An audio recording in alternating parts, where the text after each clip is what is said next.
আসসালামু আলাইকুম। কাছের ও দূরের, দেশ ও দেশের বাইরে যে যেখান থেকে আপনাদের ব্যস্ততম জীবন থেকে একটু সময় বের করে আমার ভিডিওটি দেখতে শুরু করেছেন, এজন্য জানাই আন্তরিক কৃতজ্ঞতা। আশা করি সবাই ভালো আছেন, সুস্থ আছেন, আল্লাহর হেফাজতে নিরাপদে আছেন। আলহামদুলিল্লাহ, আপনাদের দোয়া ও ভালোবাসায় আমিও অনেক ভালো আছি। চলে এসেছি আপনাদের মাঝে নতুন দিনে নতুন একটি ভিডিও নিয়ে। আশা করি আগের ভিডিওর মতোই এই ভিডিওটিও আপনাদের কাছে অনেক ভালো লাগবে। ভিডিওর শুরুতেই একটি লাইক দিয়ে ভিডিওটি কন্টিনিউ করার অনুরোধ করছি। মায়াভরা সংসারে যদি কেউ নতুন এসে থাকেন, চ্যানেলটি সাবস্ক্রাইব করে দয়া করে আমার পাশে থাকবেন।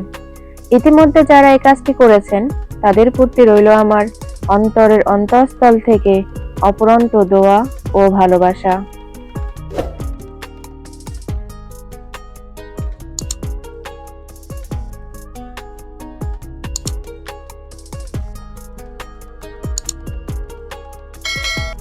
দিনটা ছিল বৃহস্পতিবার।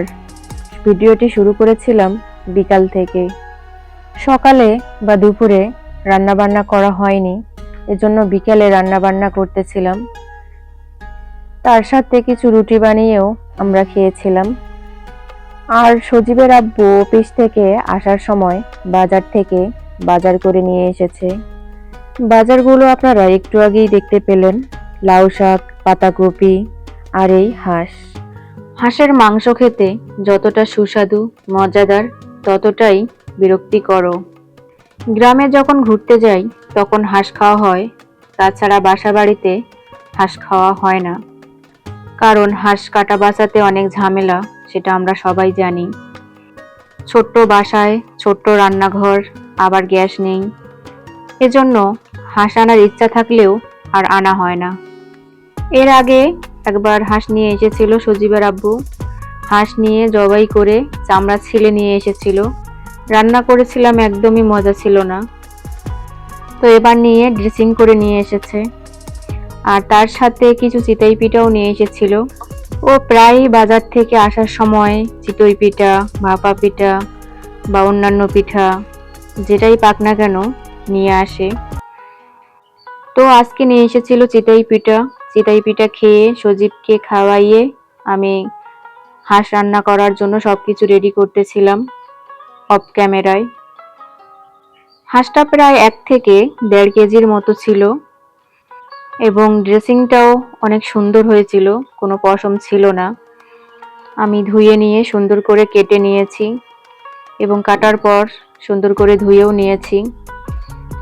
আর রান্না করার জন্য যা যা উপকরণ লাগে সেগুলোও আমি সব রেডি করে নিয়েছি অফ ক্যামেরায়। আজকে আমি গুঁড়া মরিচ দিয়ে রান্না করব না, শুকনা মরিচ আমি আজকে বেটে নিয়েছি আমার মাটির বাটনায়। এখানেই আদা রসুন বেটে নিয়েছি। আর সজীব আমার সাথে আছেই, ও হাঁস দেখে অনেক খুশি হয়েছিল। তো ও যাবে না রান্নাঘর থেকে, ও এখানেই রয়ে গেছে। ওকে আমি যখনই বলি খাটে গিয়ে বসতে, ও তখনই কান্না করে। তো এখানেই ছিল আমার পাশেই।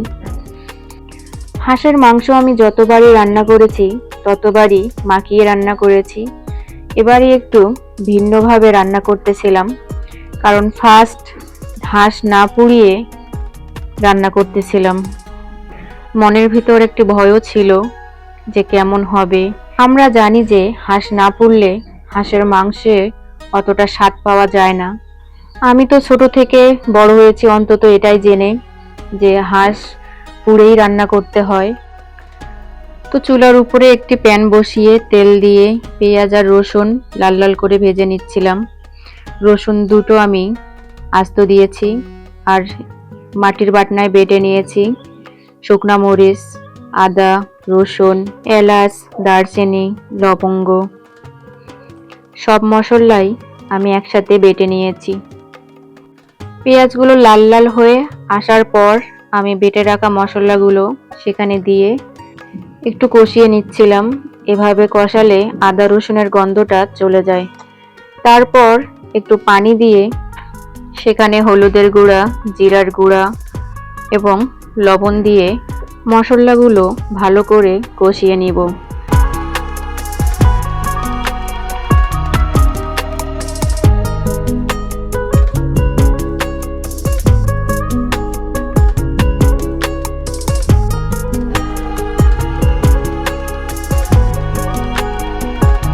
মশলাগুলো ভালো করে কষিয়ে নিয়েছি, মশলা থেকে তেলও উঠে এসেছে।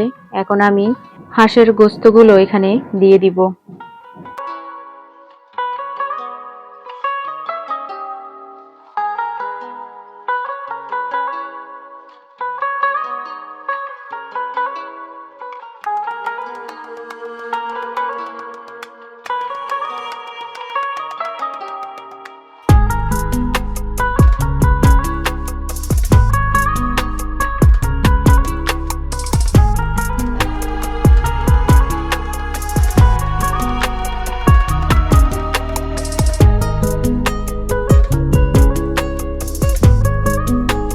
হাঁসের গোস্তগুলো মশলার সাথে ভালো করে মাখিয়ে নিয়ে এ পর্যায়ে ঢাকনা দিয়ে দিলাম।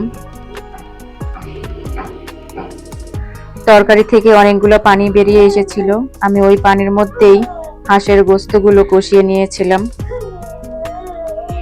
প্রায় কষা হয়ে গেছে, আরেকটু কষিয়ে নিয়ে সিদ্ধ এবং ঝোলের জন্য পানি দিয়ে দিব। অনেকটাই সিদ্ধ হয়ে এসেছে কষাতে কষাতেই। প্রথমবার এভাবে হাঁস রান্না করেছিলাম, নিজে রান্না করেছিলাম বলে না, এত স্বাদ হয়েছিল কি বলবো। ভয়ে ভয়ে রান্না করেছিলাম যে না পুড়ে হাঁস রান্না করছি, জানি না কেমন হবে, কিন্তু আল্লাহর রহমতে এমন স্বাদ হবে আমি ভাবতেও পারিনি। যেহেতু ভিডিওটি আমি আপনাদের সাথে 2-3 দিন পরে শেয়ার করছি, এজন্য বলতে পারলাম যে স্বাদটা কতটা হয়েছিল। সত্যি স্বাদটা এখনো যেন মুখে লেগে আছে। হাঁস হয়তো আমি পুড়েই রান্না করতাম, কিন্তু গ্যাস ছিল না বিধায় না পুড়েই রান্না করতে হয়েছিল। তবে এটা আমার কাছে এক নতুন অভিজ্ঞতা। গ্যাস না থাকার কারণে হলো যে হাঁস না পুড়েও হাঁসের গোস্ত রান্না করলে স্বাদের কোনো কমতি হয় না।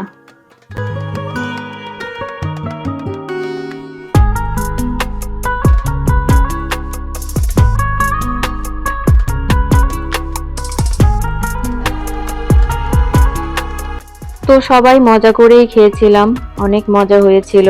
তার সাথে আমি কিছু পোলাও রান্না করেছিলাম একবারই ভিন্নভাবে। সব সময় যেভাবে রান্না করি চেষ্টা করেছিলাম আজকে একটু ভিন্নভাবে রান্না করার।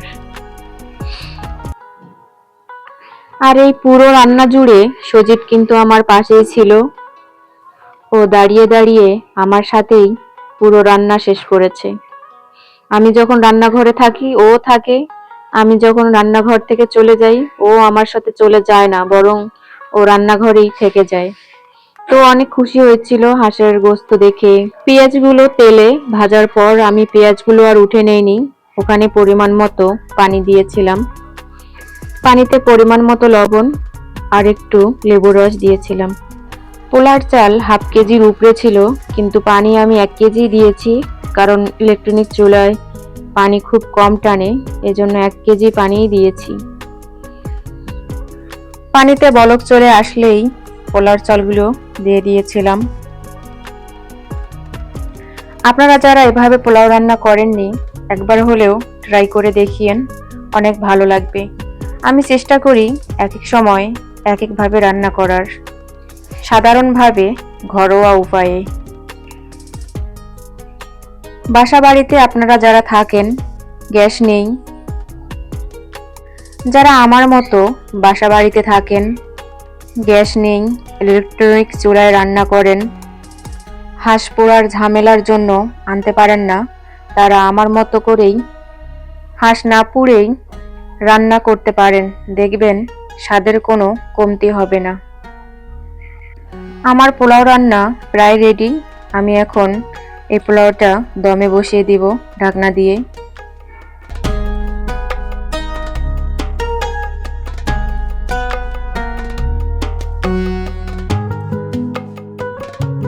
ভিডিওর শেষ প্রান্তে এসে গেছি। সবাই আমার ভিডিওর ভুল ত্রুটিগুলো ক্ষমা দৃষ্টিতে দেখবেন। দেখা হবে, কথা হবে নতুন কোনো এক ভিডিওতে, সেই আশা রেখে আজ বিদায় নিচ্ছি। সবাই ভালো থাকবেন, সুস্থ থাকবেন। আল্লাহ হাফেজ।